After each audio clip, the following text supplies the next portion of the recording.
Hi everybody, this is LALH&U YouTube channel, and in this video we're going to answer questions related to motherhood because today we are celebrating Mother's Day. So congratulations to all mommies, mamas, nanays, and mudras out there in whatever way you call your mommies. So congratulations to you all, dear mothers.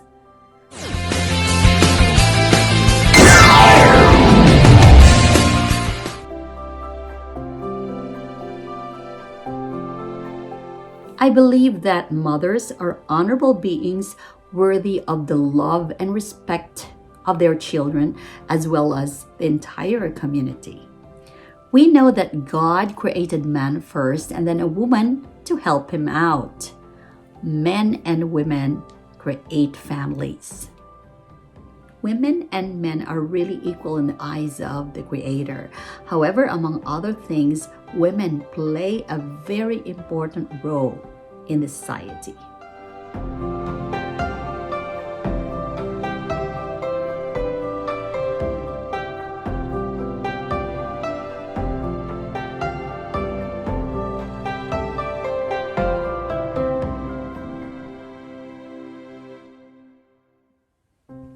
The second question here says, what are the perks of motherhood?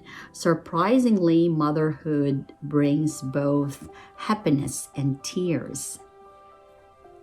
Well, the first I think is patience and endurance. Think about carrying a baby in your womb for 9 months.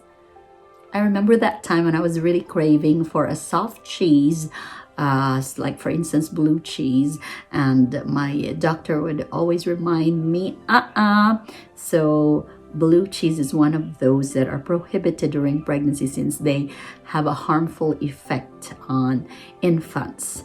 So okay, I had to wait for 9 months or after the delivery, and then I ate again.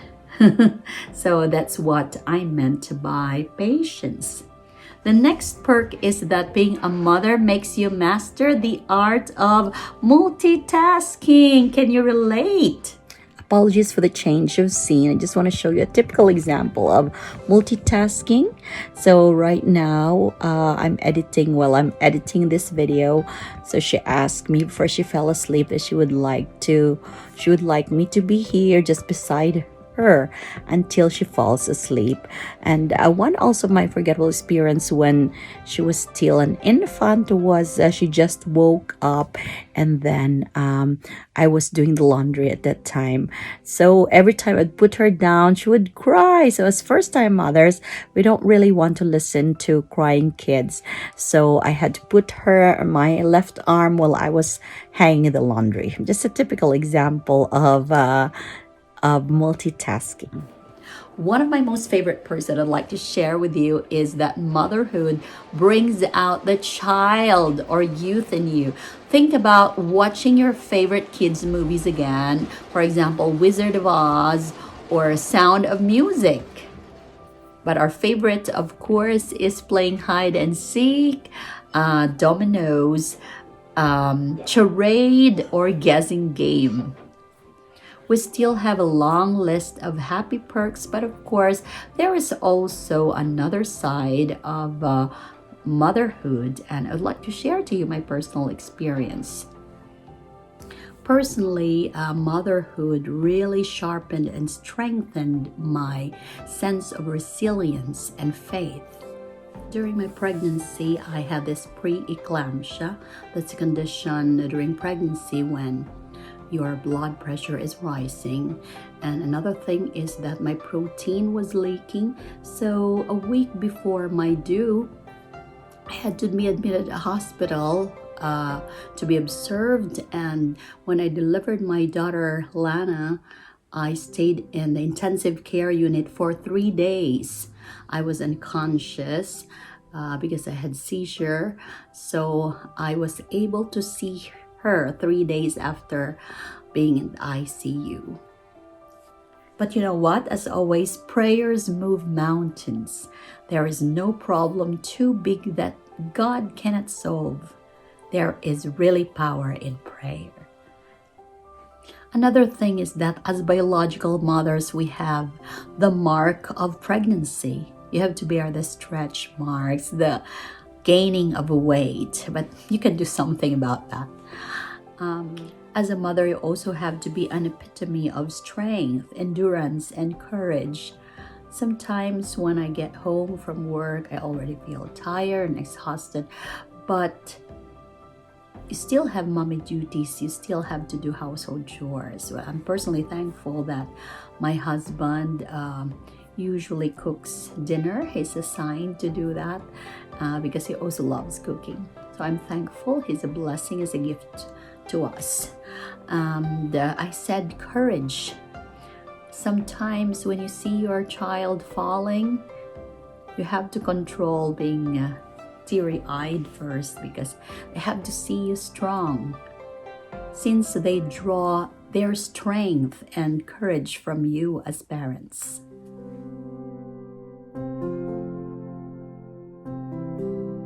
On to our next question, the third one.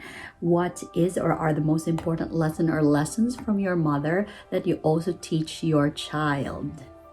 This third question really makes me miss my mom, since she passed away when she was still young, and I and my siblings were also young. And I miss her more during those times when I get sick or my daughter would also get sick. Oh, I wish Nanay, you are still alive. I call her Nanay. And there are many lessons I learned from my mom, and I'd like to highlight two because I and my siblings really love eating. So my mom would usually tell us, if you like eating, you have to know how to cook. I think that's one of the most practical lessons that I've learned from my mom, and that I also tell my daughter Lana every time she wants to eat more, or it's really fun right now that she loves to learn how to cook. So recently we had this tutorial in the kitchen on how to prepare French bread. She has also a video of that will be uploaded very soon in her channel, Lana's Corner. One of the most important legacies that my mom really left to us is the relationship with the Lord.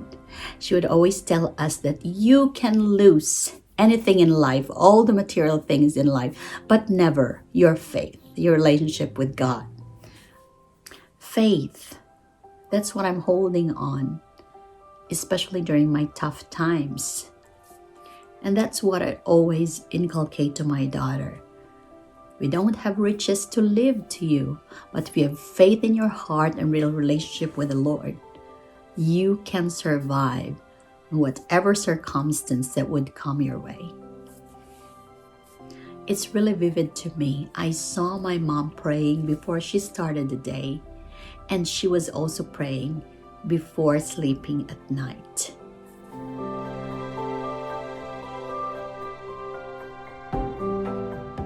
Now, this leads us to the fourth question. What does the Bible say about motherhood? Let me just read some of my notes here to answer this question. Let me share to you this text taken from Proverbs chapter 31, verses 25 to 29. In verse 25, it says, "She is clothed with strength and dignity. She can laugh at the days to come." Verse 26, "She opens her mouth with wisdom, and the teaching of kindness is on her tongue." On verses 28 to 29, it says, "Her children rise up and call her blessed, her husband also, and he praises her. Many women have done excellently, but you surpass them all." This is one of my favorite chapters from the Bible, talking about motherhood. So now, what are those that we need to teach our kids as mothers? In Deuteronomy chapter 6, verses 6 to 7, it says, "And these words that I command you today shall be on your heart. You shall teach them diligently to your children, and shall talk of them when you sit in your house, and when you walk by the way, and when you lie down, and when you rise."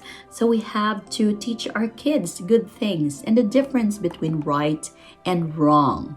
That is common sense, actually.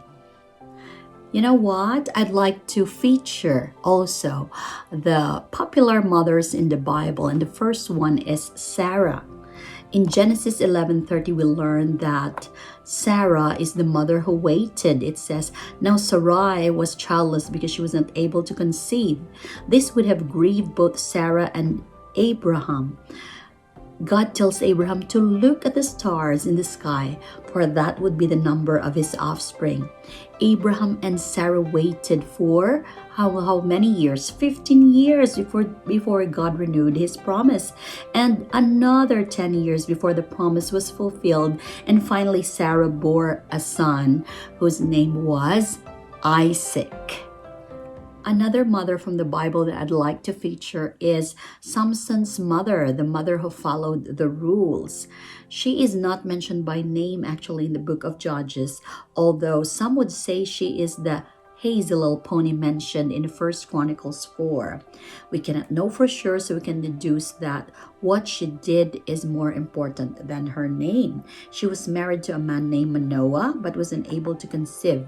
And the Judges 13 tells us, the angel of the Lord appeared to her and said, "You are barren and childless, but you are going to become pregnant and give birth to a son. Now see to it that you drink no wine or other fermented drink, and that you do not eat anything unclean. You'll become pregnant and have a son whose head is never to be touched by a razor, because the boy is to be a Nazirite, dedicated to God from the womb.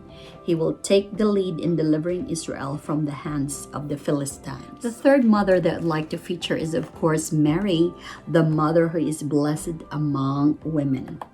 Mary, a virgin pledged to a man named Joseph, was also visited by the angel Gabriel, and he said to her in Luke chapter 1, verse 31, "Do not be afraid, Mary. You have found favor with God. You will conceive and give birth to a son, and you are to call him Jesus.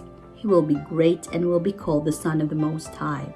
The Lord God will give him the throne of his father David, and he will reign over Jacob's descendants forever. His kingdom will never end."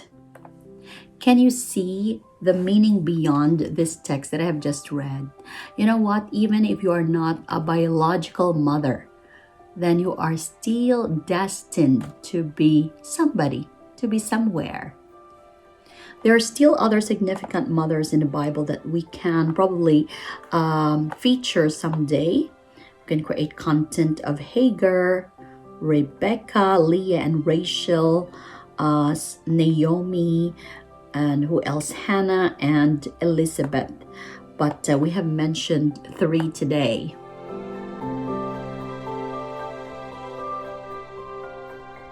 So that's our last but not the least question today.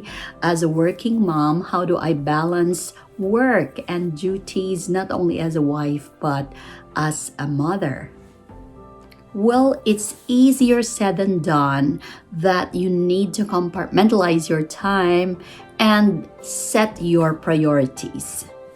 Our life here abroad is really different compared to living in the Philippines, where you can hire nannies or even ask your relatives to stay with you so that they can help in doing household chores or taking care of the kids, or even neighbors that become your extended family, and you can ask favor to one day maybe run errands for you, or ask to leave your kids for a while because you will be doing important things.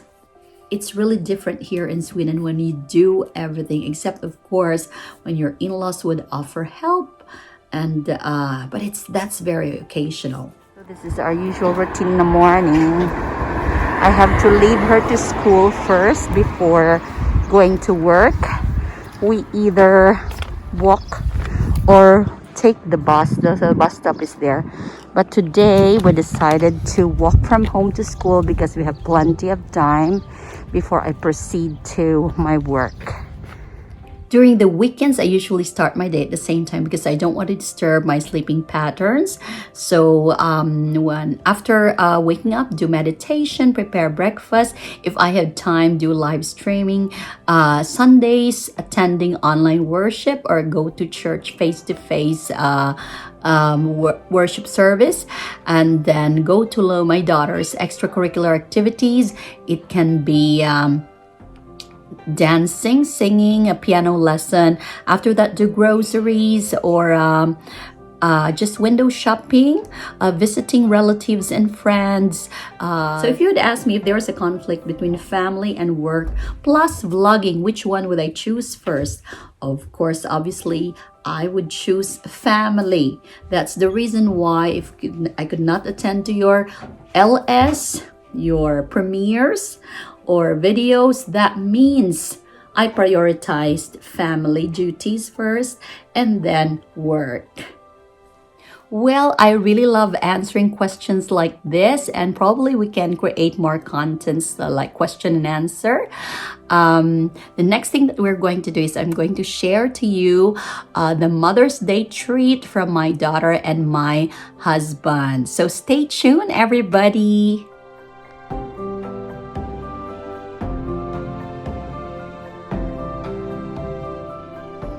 Thank you so much for the Mother's Day treat. It's Ben and Jerry's ice cream, cookie dough ice cream.